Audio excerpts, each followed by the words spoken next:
J'ai envie de vous dire que finalement, par toutes les actions de prévention qu'on propose, on fait aussi gagner des années de vie en bonne santé. Donc, c'est pas vraiment du temps, voilà, mais c'est des années de vie en bonne santé. Et ça, c'est peut-être ce qu'on recherche le plus.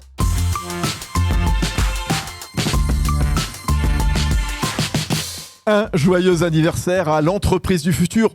10 ans, voilà. Et on est installé dans le studio Neuflis OBC, donc au cœur de la LDLC Arena de Lyon. Oui, l'entreprise du futur qui s'est construite sur le partage d'expériences. Pourquoi faire ? Pour vous faire gagner du temps. Bienvenue Anne-Sophie Gaudon-Ransonnet, bonjour. Bonjour. Anne-Sophie, vous êtes directrice générale des services chez Malakoff Humanis. Tiens, comment est-ce que vous faites pour nous faire gagner du temps ? Qu'est-ce que vous me dites ? Alors ça, c'est une bonne question. Alors, gagner du temps, c'est d'abord parler clair. C'est notre nouvelle promesse de marque. Oui. C'est aussi apporter le meilleur conseil, notamment aux patrons des TPE, PME, ETI. C'est aussi leur proposer des outils de diagnostic pour leur permettre finalement d'aller plus vite, là aussi.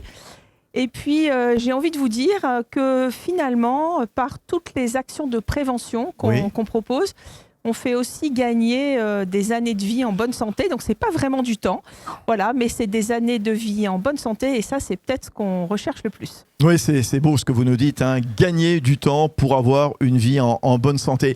On s'est vu il y a un an pile, Anne-Sophie Gaudon-Ransonnet, donc chez Malakoff Humanis. Qu'est-ce qui s'est passé chez Malakoff Humanis depuis toute cette période ?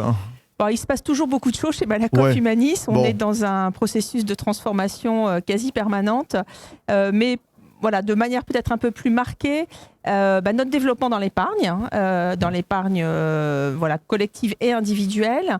C'est aussi le renouvellement de notre gamme pour les TPE, PME, ETI. Voilà, c'est aussi plus d'investissement encore dans nos engagements sociaux et sociétaux. Et puis, c'est plus de proximité aussi dans les territoires. On a étendu nos réseaux un peu partout en France. L'intelligence artificielle, comment est-ce qu'elle rentre dans votre process ? Eh bien, de plus en plus. En fait, on a de plus en plus de cas d'usage, comme on dit, métier.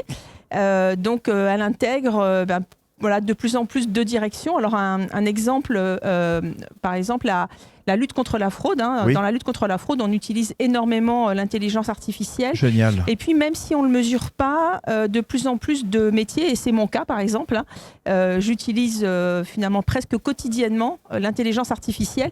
Et moi aussi, ça me fait gagner du temps. Parce qu'il y a effectivement une partie des activités qui n'étaient pas forcément celles à plus forte valeur ajoutée que je confie volontiers à notre IA. Et on a d'ailleurs sur cette question beaucoup investi, mais aussi pour développer une IA éthique et donc former, encadrer les équipes qui sont finalement utilisatrices de cette technologie. Les équipes utilisatrices de l'intelligence artificielle, est-ce qu'on peut dire, Anne-Sophie Gaudon-Ransonnet, que l'IA peut renforcer comment l'engagement, le bien-être des collaborateurs sur le lieu de travail ? Alors, je crois que tout dépend comment c'est déployé. Donc, il y a quelques garde-fous. D'abord, je pense qu'il faut le faire avec les équipes. Il faut effectivement impliquer les équipes, les managers. Pour ne pas créer une nouvelle tension. Exactement. Voilà. Et puis, il faut en permanence regarder ce qui se passe, observer, procéder aux ajustements. Et puis, il faut faire attention à ce que ça n'ait pas d'impact pour la santé, notamment la santé mentale des collaborateurs. Donc, voilà, nécessité finalement d'encadrer tout ça et d'en faire un objet de dialogue social. Chez Malakoff Humanis, vous interrogez régulièrement les dirigeants, les dirigeants d'entreprise. Qu'est-ce qu'ils vous disent comme ça en cette moitié d'année 2025 ? C'est quoi les grandes préoccupations ? Les grandes préoccupations, c'est d'abord le contexte mondial, mais aussi l'incertitude politique, parce que finalement, un dirigeant, ça a quand même besoin d'un horizon un peu dégagé. Or là, on voit bien que... Pas très bien. Voilà, on ne sait pas très bien. Mais au niveau du contrat social, quelque part, et là, on revient quelque part sur le cœur de métier de Malakoff Humanis. Ouais, alors, ils nous disent effectivement qu'il y a quelques sujets de préoccupation. L'absentéisme, maladie, qui est un sujet qui... ça s'aggrave alors, ça s'aggrave. Alors, 2024 était une année plutôt stable. Par contre, là, sur les premiers mois de 2025, ça s'aggrave à nouveau.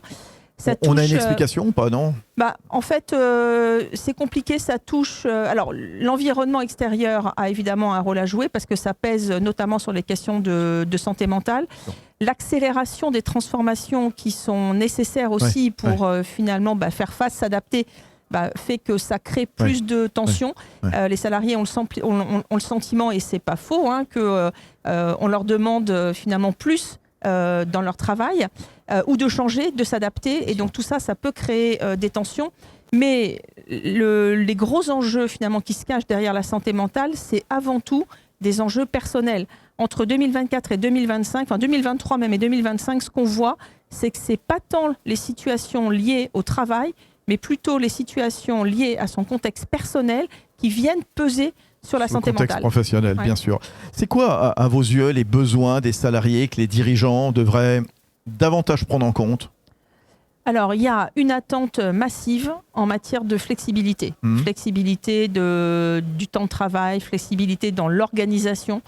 Parce que c'est un des éléments clés de la conciliation vie pro, vie perso. Et ça, c'est vraiment une attente fondamentale des salariés. Il y a un besoin de protection croissant envers l'entreprise. Alors, protection en matière de santé, protection en matière d'emploi, protection en matière de ressources. Les salariés veulent à la fois du salaire, mais ils veulent aussi finalement de l'épargne et des solutions pour préparer leur futur dans un contexte où on leur dit que peut-être demain, ça va être compliqué, il n'y en aura pas. Ça va être compliqué, il n'y en aura pas. Donc voilà, plus de protection encore, on attend plus de l'entreprise, plus de flexibilité, et puis il y a un besoin d'équité de traitement qu'on voit finalement aussi surgir dans toutes nos enquêtes. Merci à vous, merci, c'est un rendez-vous que j'adore, chaque année à la même période, voilà, dans ce studio de l'entreprise du futur, donc à la LDLC Arena, donc ici dans ce studio Neuflis OBC, voilà, ce rendez-vous annuel avec Anne-Sophie Godon-Ransonnet, directrice générale des services chez Malakoff Humanis. Merci, à bientôt Anne-Sophie. Merci Fabrice, rendez-vous l'an prochain peut-être. Rendez-vous l'an prochain. Peut-être. À bientôt.